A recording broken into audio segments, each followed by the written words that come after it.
श्रीमद् भगवद गीता को पुरुषोत्तम योग नामक 15 अध्याय को चौथो श्लोक को श्रवण गरिरहेका छौं। आउनुहोस् एकपल्ट चौथो श्लोकलाई पाठन गरौँ। ततः पदं तत् परिमार्गितव्यम्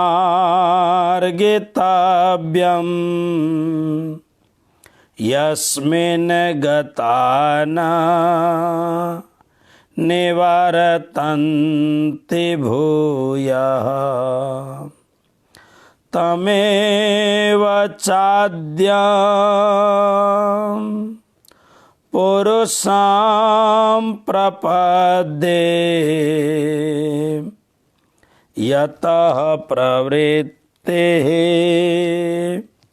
प्रसृता पुराणी।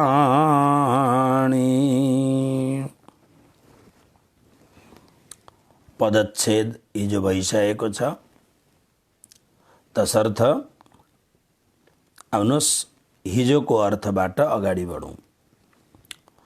संसार वृक्षको छेदन गरिसकेपछि अथवा संसार, यहाँ हेर्नुहोस्, संसारलाई छोड्नु प्रभुले भन्नुभएको छैन।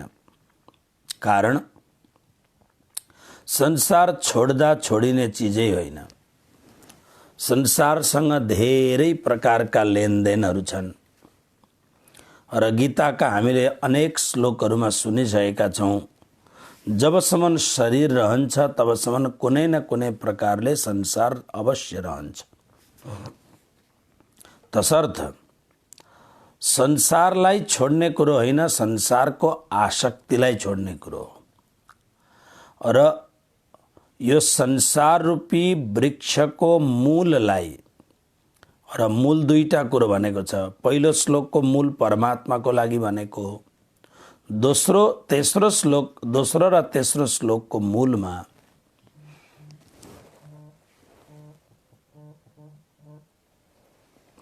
दोस्रो र तेस्रो श्लोकको मूलमा मूल वस्तु के छ भन्दाखेरि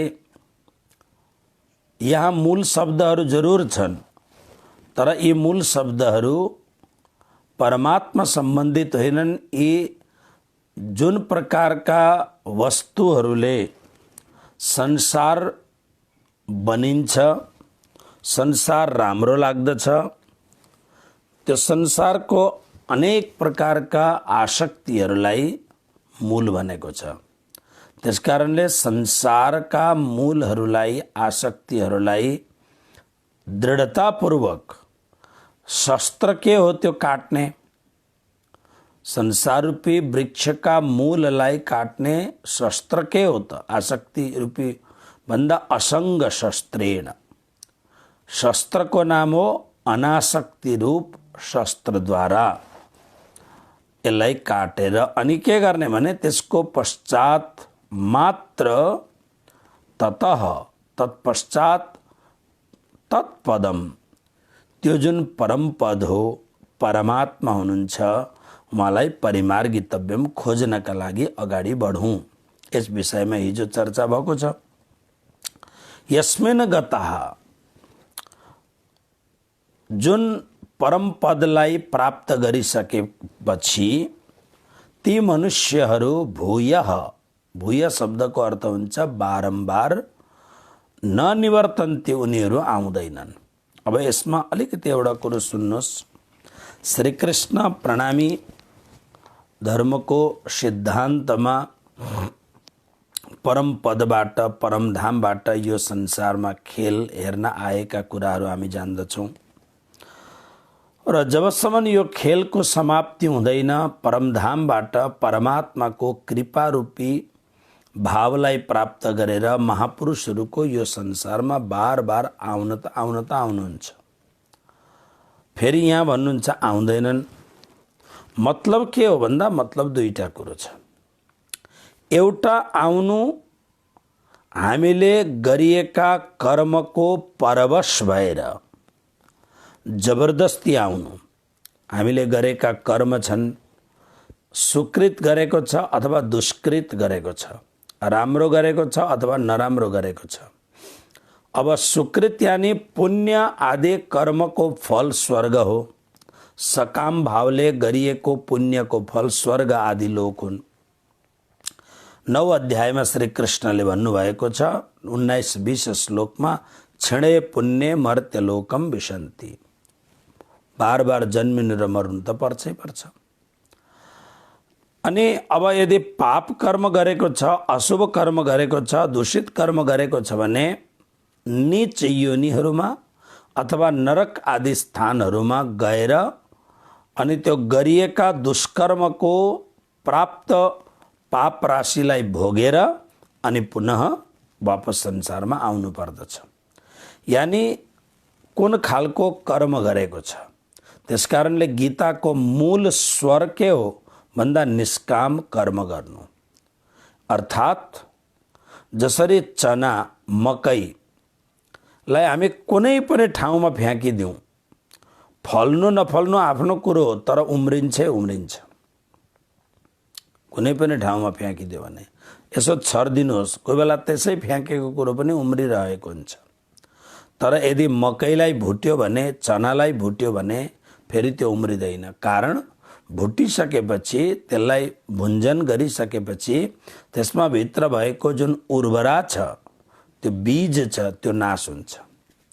त निष्काम कर्मको अर्थ नै यही हो कि उर्वरा जुन छ त्यसलाई समाप्त पार्ने। यानी जुन कर्मको पुण्य अथवा पाप हुने जुन बीज छ त्यसलाई नै समाप्त पारेर केवल हामी जो कर्म गर्छौँ भगवत प्रीत्यर्थम। हेर्नुहोस्, कर्मकाण्ड गर्दाखेरि हाम्रा आदरणीय पण्डित पुरोहित जनहरूले कर्मकाण्ड जब गर्नुहुन्छ, कर्मकाण्ड गर्दाखेरि स्वर्ग प्राप्त्यर्थम इत्यादि शब्दहरूको उच्चारण हुन्छ। प्राय त्यो 13 दिने काम हुँदाखेरि प्रेत तारणार्थम इत्यादि शब्दहरू आउँदछ। तर हामी जब श्रीकृष्ण प्रणामी धर्ममा अथवा त भक्तिका अलग अलग सम्प्रदायहरूमा, भक्ति सम्प्रदायहरूमा यही कर्मकाण्ड गर्दाखेरि प्रेत मोक्षार्थम अथवा त प्रेतार्थम इत्यादि शब्दको प्रयोग गरिँदैन। त्यहाँ के छ भने भगवत प्राप्त्यर्थम, मोक्षार्थम, भगवत प्राप्तिको लागि। त्यसकारणले यहाँ जुन शब्द छ कर्मद्वारा, जब निष्काम कर्म भएपछि अब कर्म गरेपछि फल त पाइन्छै पाइन्छ, तर पाप र पुण्यबाट रहित भएको कर्मको फल हो भगवत प्रीति, परमात्मासँगको प्रेम, परमात्मासँगको भाव। त्यसकारणले भगवत प्रीत्यर्थम भएपछि त्यो जुन आत्मा छ त्यो परम पदलाई प्राप्त गर्दछ। त्यो परम पदलाई प्राप्त गर्नुको मूल भाव यो हो, यस्मिन् गता न निवर्तन्ति भूयः। जहाँ पुगेका व्यक्तिहरू पुनः यो संसारमा आउँदैनन्। अब परमात्माको प्रेरणाले जगतको उद्धारको लागि देवापि सन्तनुर्भ्राता मरुक्षस्वा कुवंशज इत्यादि यदा यदा हि धर्मस्य, जो भगवत परमात्माबाट प्रेरित भएर जो ब्रह्म सृष्टिहरू, जो महापुरुषहरू बार बार यो संसारमा आउँछन् र संसारको उद्धारको लागि कार्य गर्दछन्, उनीहरू स्वतः सिद्ध आएका हुन्, परम मुक्त आत्माहरू हुन्। तर एउटा कर्मको बन्धनले बाँधिएर जबरदस्ती आउनु र जन्म मरणको चक्रमा फस्नु। महापुरुषहरूको आगमनमा त अझै अर्को कुरो के हुन्छ भने माताको गर्भमा त्यो पवित्र आत्मा कहिले पनि जाँदैन। माताको गर्भबाट निस्किँदाखेरि भगवान नारायणको अंश जीवात्मा निस्किन्छ अनि त्यो जीवात्मा भित्र त्यो परम मुक्त आत्मा बसेर त्यो जीवात्मालाई पनि पवित्र बनाउँदछ। यस्तो खालको भाव हुन्छ। त्यसकारणले आमाको गर्भमा अथवा त त्यो अवस्थामा, दूषित अवस्थामा त्यो भक्त पर्दैन। र यस प्रकारले यहाँनिर भने ती आत्माहरू जो गएका छन् यिनीहरू फर्केर आउँदैनन्। यानी यसको सिधा सिधा हामीले लोक जिब्रामा सुनेका अर्थ भन्ने हो भने जन्म र मरणको चक्रबाट मुक्त हुन्छन्। च अनि यतः, अब सुन्नुहोस्, जसबाट पुराणी, यो पुराणी शब्द पुराण यानी धेरै पुरानो, जसको तिथि मिति केही पनि छैन, अत्यन्त पुरानो, अनादिकालबाट धेरै पुरानो समयबाट निरन्तर प्रचलित प्रवृत्ति, यो जुन सृष्टि छ, यो सृष्टि प्रसृता फैलिएको छ, जुन परमात्माबाट यो अत्यन्त, किनभने मूल त परमात्मा हो नि त। हेर्नुहोस्, परमात्माको अंशभूत अक्षर ब्रह्मद्वारा अनि अक्षर ब्रह्मले पनि भगवान नारायणलाई प्रेरणा दिएर संसारको सारा असत, जड, दुःख, अन्त, द्वैत, निराकार, मोह, मृत्यु र कुरूप, यो 9 गुणले युक्त भएको संसार निरन्तर परिवर्तन भइरहन्छ।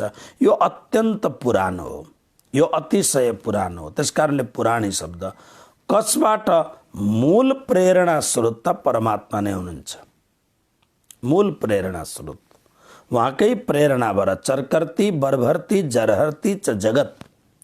त्यसकारणले हामी जब श्रीमद् भागवतको महात्म्यमा जब प्रार्थना गर्दछौँ, सच्चिदानन्दरूपाय विश्वोत्पत्त्यादिहेतवे तापत्रय विनाशाय श्रीकृष्णाय वयं नुमः। सच्चिदानंद घन परमात्मा ने विश्वोत्पत्त्यादि है तबे, पत्यादि, उत्पत्त्यादि, उत्पत्त्यादि मतलब उत्पन्न पनि, स्थिति पनि अनि लय पनि। यसको मूल हेतु बने, मूल जो कारण को पनि कारण जो, त्यो त सच्चिदानंद घन परमात्मा नै हुनुहुन्छ। त्यसकारणले यो श्लोकमा भन्नुहुन्छ, यतः, जुन परमात्माबाट पुराणी अनन्त अनन्त कालबाट, धेरै पुरानो, तिथि मिथि कसैको पनि छैन, त्यस्तो पुरानो भन्दा पुरानो अनादिकालबाट चलेर आएको यो सृष्टि प्रवृत्ति माने यो प्रवृत्ति जस्तो अब म कथा गर्दछु, कथा गर्ने के हो? प्रवृत्ति हो मेरो। तपाईहरू आफ्नो आफ्नो ढङ्गले कोही नोकरी गर्नुहुन्छ, कोही व्यापार गर्नुहुन्छ, कोही केही नगरेर आनन्दपूर्ण रिटायर्ड लाइफ बिताउनुहुन्छ, यो प्रवृत्ति हो। त्यसै कारणले भगवान नारायणको प्रवृत्ति के हो भन्ने सृष्टिको विस्तार। त्यसकारणले यो जुन प्रवृत्ति छ प्रसृता फैलिएको छ, तम यतः पनि परमात्माको लागि हो अनि तम पनि परमात्माको लागि हो। उनै आद्यम पुरुषम, आदि पुरुष परमात्मालाई। अब यद्यपि राम्ररी विचार गर्ने हो भने परमात्मालाई आदि भन्नु पनि अप्ठ्यारो कुरो हो। आदि शब्दको अर्थ हो जो पहिली छ, सुरुवातमा छ। तर आदि शब्द यहाँ राख्नका लागि राखेको छ, तर परमात्मा अनादि हुनुहुन्छ। त्यसकारणले श्रीकृष्ण प्रणामी धर्मको मन्त्रमा नै अनादि शब्द आउँदछ। अनादिको अर्थ हो आदि र अन्तदेखि रहित अनादि। अक्षरातीत, क्षर अक्षरदेखि पर जो पूर्ण पुरुषोत्तम परब्रह्म परमात्मा हुनुहुन्छ। तर कतिखेप के हुन्छ भने तारतम्यवाणीमा बार बार प्राणनाथजी एउटा कुरो भन्नुहुन्छ, श्रीमद् भागवतमा पनि यस्ता शब्दहरू छन्। कतिवटा कुराहरू वर्णन गर्नु बेकार हो, किनभने वर्णनातीत छ, भावातीत छ, शब्दातीत छ। त्यो वर्णनातीत, शब्दातीत, भावातीत वस्तुलाई शब्दमा ल्याउनु पर्दछ। जब रास ग्रन्थमा प्राणनाथजीले रासको वर्णन गर्दाखेरि श्यामाजी महारानीको स्वरूपको वर्णन गर्नुभयो, श्री राधाजीको वर्णनको सुरुवातमा के भन्नुहुन्छ? अखण्ड स्वरूपनी अस्थिर आकारे शोभा कहूँ घणवे करिने स्नेह। गुजराती भाषा। श्री श्यामाजी महारानीको जुन स्वरूप हो त्यो अखण्ड छ, अनन्त छ, परम शाश्वत छ।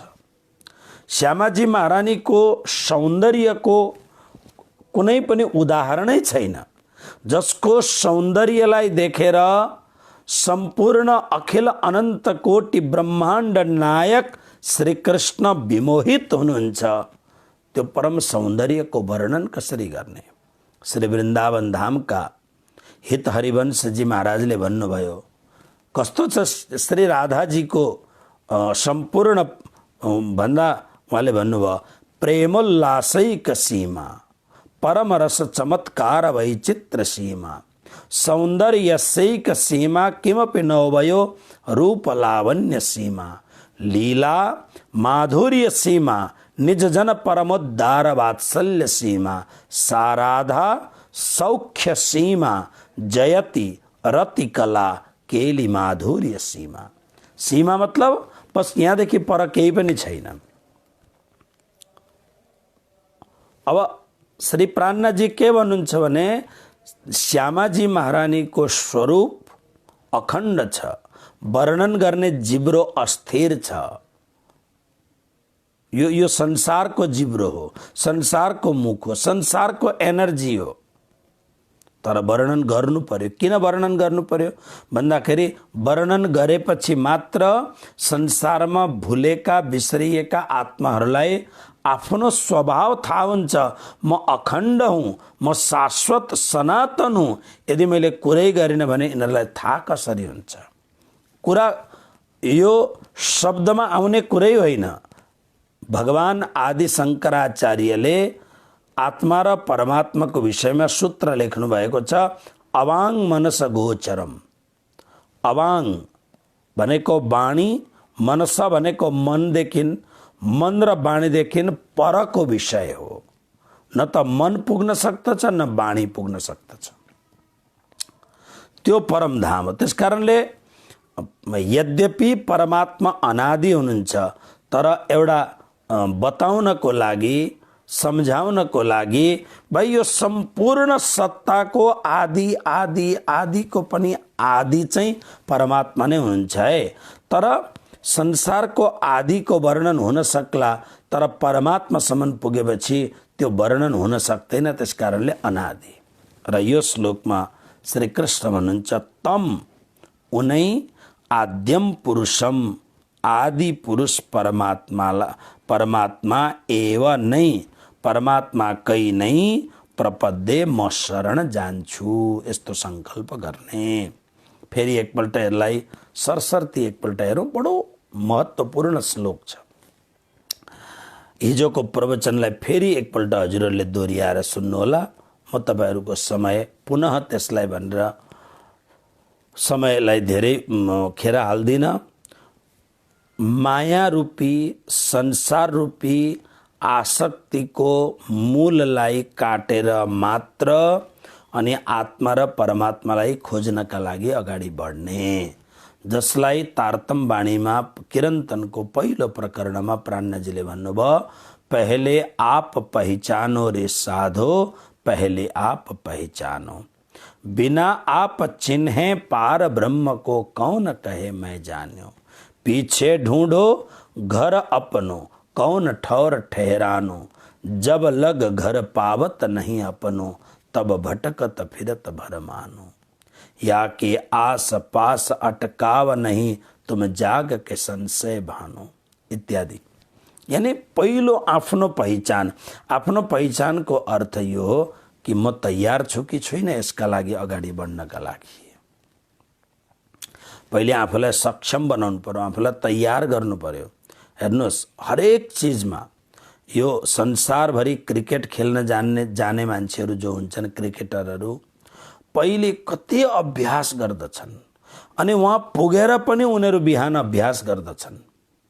फिट हुनु पर्यो त्यसका लागि कि हामी यत्रो वर्ल्ड कप हुँदैछ त्यसका लागि ठिक छौँ कि छैनौँ। स्पोर्ट्सका सबै जो व्यक्तिहरू हुन्छन् उनीहरू अभ्यास गर्दछन्।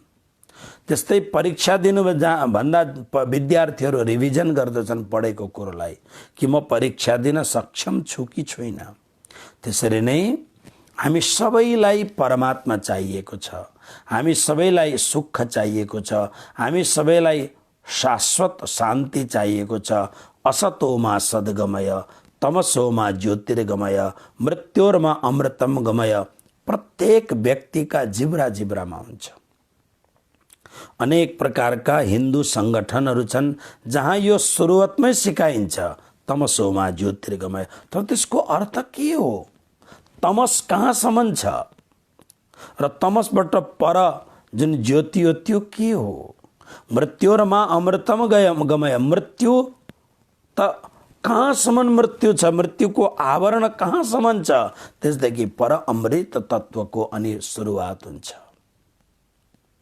इत्यादि कुरा। असतोमा सद्गमय, असत्यबाट सत्यतिर लम्किने यो हाम्रो ख्वाइस हो, यो हाम्रो भावना हो, किनभने हामी सत्यबाट आएका हौँ, हामी अमरताबाट आएका हौँ, हामी ज्योति स्वरूप छौँ स्वयं।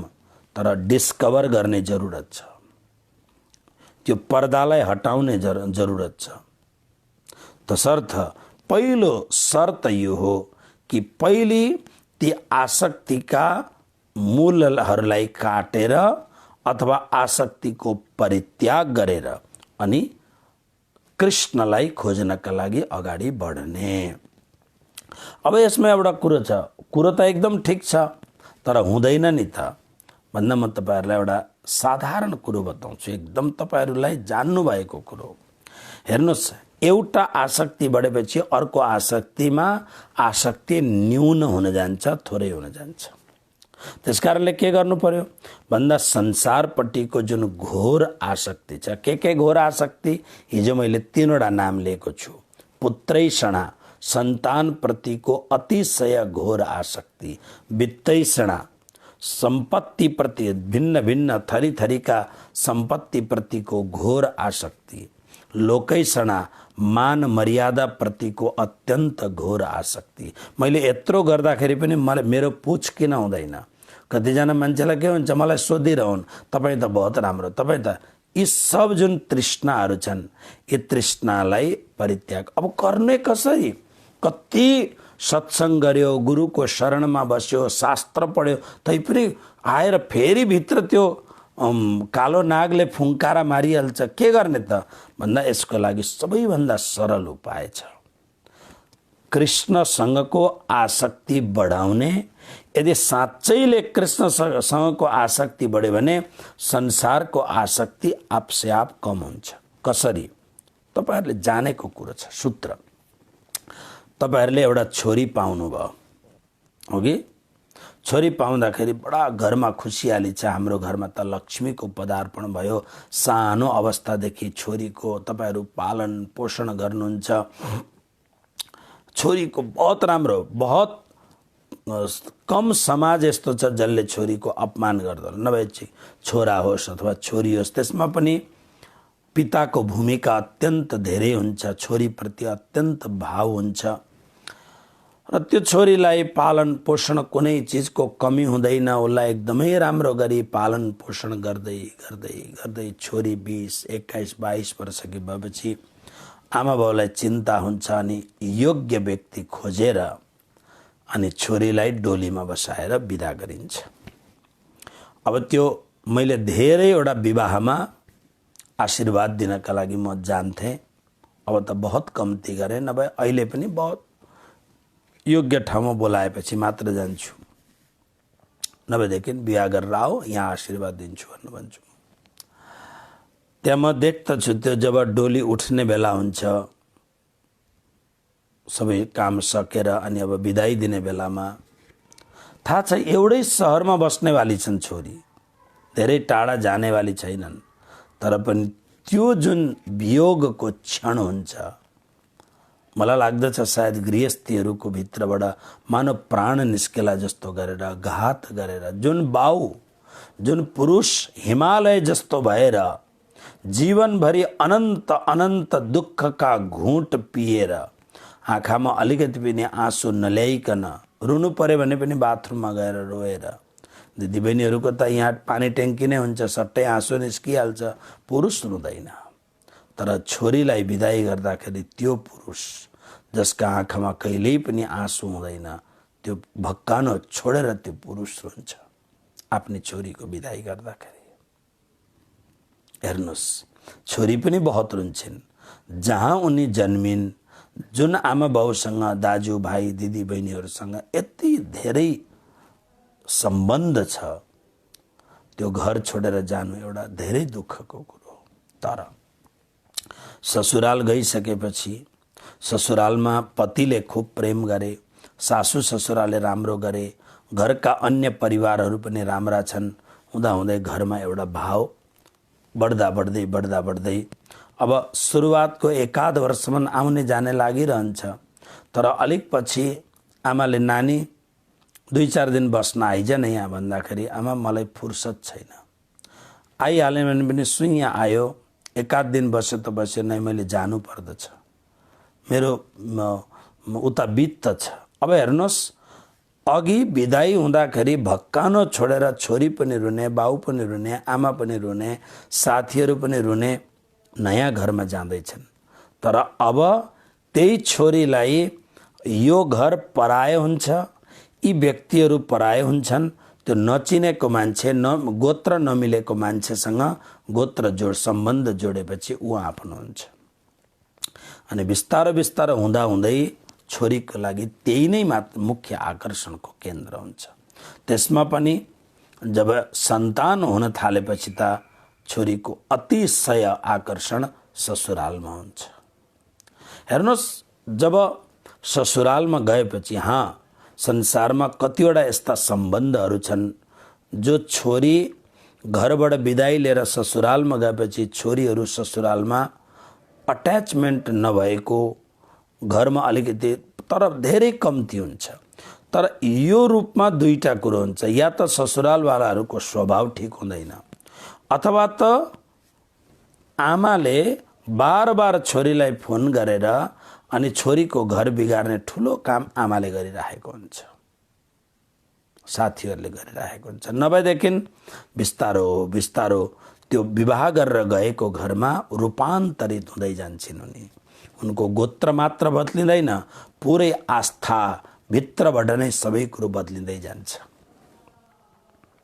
के भएर भएको? तपाईहरु त गृहस्थी मान्छे, तपाईहरुलाई सबैलाई थाहा छ यो कुरो। किनभने उतापट्टि पतिदेवसँगको आकर्षण, पतिदेवसँगको ममता, पतिदेवसँगको जुन एउटा प्यार मोहब्बत, त्यसले बिस्तारो तपाईको पूरा आस्थालाई नै चेन्ज गर्दै जान्छ। हुँदो रहेछ नि।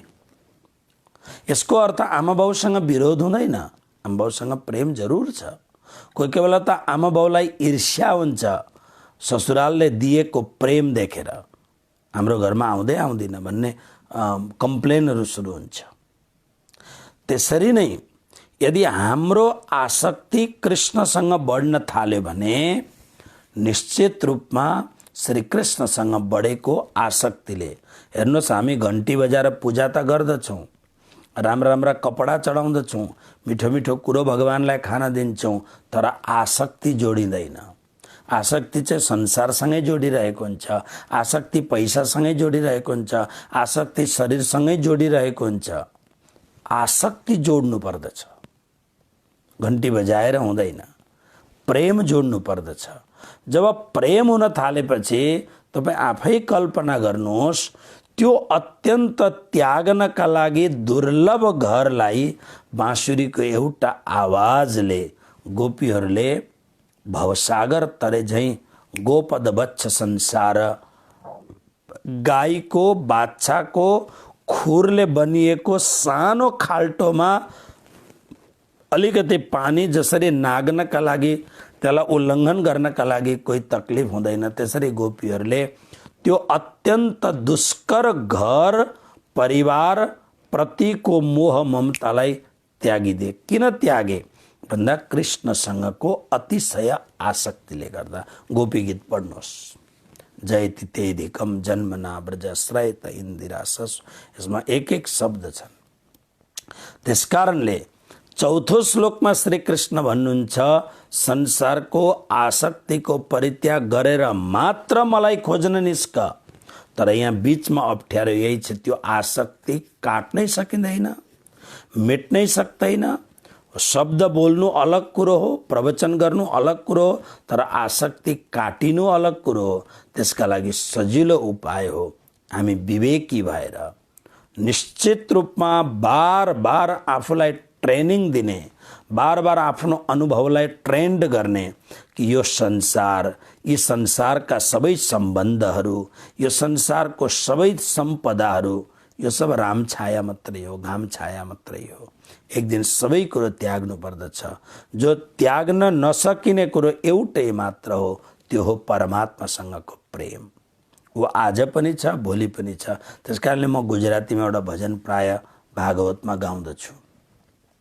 भक्ति करता छुटे मारा प्राण, प्रभु एवो मागू रे। प्रभु मेरो प्राण भक्ति गर्दा गर्दै छुटोस्, यानी तपाईलाई सम्झिँदा सम्झिँदै छुटोस्। तर हाम्रोमा के भन्छन्, होइन किन बाउको प्राण निस्किँदैन, किन आमाको प्राण निस्किँदैन, सायद कान्छी छोरीलाई याद गरेर होला। घटनाहरू त्यस्ता घट्दछन्, तर भक्तले भन्दछ, प्रभु इतना तो करना स्वामी, जब प्राण तन से निकले, गोविंद नाम लेकर तब प्राण तन से निकले। यसैमा के भनिन्छ, रहे जन्म जन्म तारो साथ, प्रभु एवो मागू रे। जन्म जन्म को साथ मिलोस्, तपाईकै साथ। यसको मतलब के हो भन्दा, म जोसँग बस्दछु यी सब अस्थायी हुन्। या त उनीहरूले मलाई छोडेर जान्छन्, या म उनीहरूलाई छोडेर जान्छु। यो अस्थायी हो। यो हेर्नुहोस् न, अहिले यो कोरोनाले यति धेरै यो खालको उपदेश समाजमा ल्याइरहेको छ। हेर्दै गरेको मान्छे फेसबुकमा, न्युजमा, फोनको मार्फतबाट सुन्न सकिन्छ। उहाँ त जानुभयो अरे, यति दिन भेन्टिलेटरमा राख्दा पनि भएन, जानुभयो अरे। यसको या त कसैले छोडेर जान्छ, या त हामी छोडेर जान्छौँ। नछोडिने चिज त एउटै मात्र हो, त्यो हो कृष्णसँगको प्यार, कृष्णसँगको प्रीति। त्यसकारणले भन्नुहुन्छ कि कृष्णसँगको प्रीति बढ्न थाल्यो भने संसारको प्रीति छोड्नु पर्दैन। छोड्दाखेरि तकलिफ हुन्छ, आपसे आप छुट्दै जान्छ। जसरी ती कन्याले पतिसँग वरण गरेपछि पति सर्वश्रेष्ठ प्रिय हुन्छन्। त्यसकारणले प्रियतम शब्द, प्रियतम जुन शब्द छ, यो हेर्नुहोस् संस्कृतका शब्दहरूको सौन्दर्य। लभ भन्ने कुरो सबैलाई लाउन सकिन्छ। आजकल पहिले सुरुवातमा यस शब्ददेखि लजाउँदथे, आई लभ यू भन्ने कुरो लजाउँदथे। तर अहिले म नेपालको गाउँमा पनि सुन्दछु, एउटा आमाले छोरालाई भन्छ, बेटा आई लभ यू। छोराले आमालाई भन्छ, मम आई लभ यू। सबैलाई हुन्छ यो शब्द, किनभने प्रेम हो, म तिमीसँग प्रेम गर्दछु।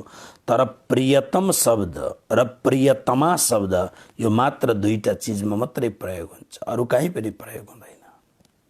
प्रियतम शब्द बाउलाई प्रयोग गरिँदैन, दाजुलाई प्रयोग गरिँदैन, भाइलाई प्रयोग गरिँदैन, बहिनीलाई प्रयोग गरिँदैन, कहीँ पनि यो शब्दको प्रयोग, यो जुन शब्दको प्रयोग हो, मात्र आफ्नो मोहब्बतसँग, यानी आफ्नो पतिदेवसँग गरिन्छ। त्यसरी नै शास्त्रमा कृष्णलाई प्रियतम भनेको छ, प्रियतम। त्यसकारणले परमात्माको प्रेम बढ्दै बढ्दै बढ्दै गएपछि अर्कोतिर आफै कम हुँदै जान्छ। अनि जब मोक्षको बेला हुन्छ त्यतिखेर संसारप्रति एउटा निस्वार्थ प्रेम भइरहेको हुन्छ। तर वास्तविक जुन लभ हो, वास्तविक जुन प्रीति हो, त्यो त वहाँ जोडिरहेको हुन्छ। त्यसकारणले यहाँ छुट्यो, वहाँ प्राप्त भयो, न तकलिफ हुन्छ न ढिलो हुन्छ। श्वास न खाया बीच में इन्हें पानी कियो हराम। लालदास जी महाराज भन्नुहुन्छ, ब्रह्म सृष्टि यहाँ प्राण छोड्छन्, परमधामको मूल मिलावामा जाग्छन्। हाम्रो कर्मकाण्डमा त सपिण्डीकरणहरू हुन्छ, कुनै के हुन्छ, 9 दिनको कर्म, 10 दिनको कर्म, 11 दिनको कर्म, अनि त्यो जुन जीवात्मा छ त्यसलाई संसारको बन्धनबाट मुक्त गरेर परिवारको बन्धनबाट मुक्त गर्ने, कोही कोही बेला मुक्त हुँदैन र नारायण बलिहरू इत्यादि गरेर अनि छोडाउनु पर्दछ। तर जो कृष्ण प्रेमी हुन्छ उता यहाँ श्वास छोड्यो, अर्को पल्टमा त सेकेन्ड मात्रमा त कृष्णसँग मिलिसकेको हुन्छ। त्यसकारणले श्रीकृष्ण अन्तिममा यो श्लोकमा भन्नुहुन्छ, जसबाट यो सबै कयानात छ त्यो परमात्माको शरणमा म छु, अहम प्रपद्ये, म शरणमा छु, यो भाव राख्ने। अब जो यस्तो खालको भावले सुसम्पन्न हुन्छ, जो यस्तो खालको भावले सुसम्पन्न हुने जो साधक छ, भक्त छ, त्यसको जीवन कस्तो हुन्छ? कस्तो सुगन्धित, सौरभान्वित, पुष्पित, पल्लवित जीवन हुन्छ। त्यसको जीवनको रोम रोमबाट कसरी भक्तिको सुगन्ध प्रस्फुटित हुन्छ, त्यसको लागि 5औं श्लोकमा वर्णन छ, जुन श्लोकको भोलि हजुरहरूको सामने व्याख्या गर्ने कोसिस गर्नेछु।